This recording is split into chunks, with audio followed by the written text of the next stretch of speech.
আলাইকুম রহমতুল্লাহ। আলহামদুলিল্লাহ আলহামদুলিল্লাহি ওয়া কাফা ওয়া সালামুন আলা ইবাদিহিল্লাযিনা ইসতাফা, আম্মা বাদ। প্রিয় বন্ধুরা, এই মুহূর্তে আরেকটি ভিডিওতে বিশেষ একটি বার্তা নিয়ে উপস্থিত হয়েছি। ভিডিওর বিষয়টা হচ্ছে কেন পরিবারকে দাওয়াত দেওয়া সবচেয়ে কঠিন পরীক্ষা।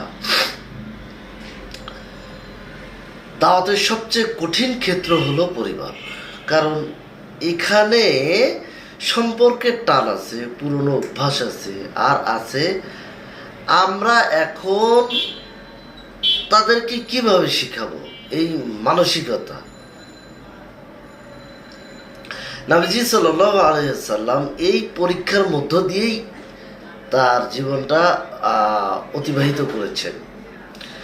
অর্থাৎ তার চাচা আবু তালিব তাকে ভালোবাসতেন, কিন্তু ঈমান গ্রহণ করেননি।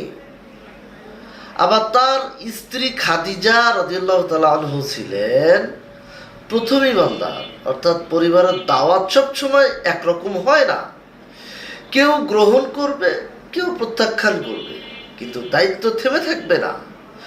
যখন পরিবার শুনতে চায় না, তখন আমরা কি করব? আমরা কঠিন হব না কখনোই, আমরা হব ধৈর্যশীল, শান্ত ও কোমল। মানে ধৈর্যশীল, শান্ত ও কোমল হৃদয়ের মানুষ হব। আমাদের প্রথম দাওয়াতই হবে পরিবারের প্রতি ধৈর্যশীলতা ও কোমল হৃদয় নিয়ে সত্যকে উপস্থাপন করা। এইটা হবে মানে দ্বিতীয় স্তর। সত্যর পথে আমাদেরকে আপোষ করতে হবে না, তবে কথার ভাষা হবে নরম ভাষা হবে,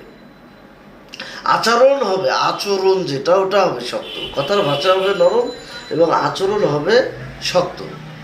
এটাই নবীজি সাল্লাল্লাহু আলাইহি ওয়াসাল্লামের প্রকৃত সুন্নাহ। এটাই পরিবারের দাওয়াতের প্রকৃত পরীক্ষা। মহান আল্লাহ তাআলা উক্ত বিষয়ের উপর আমল করার তৌফিক দান করুন।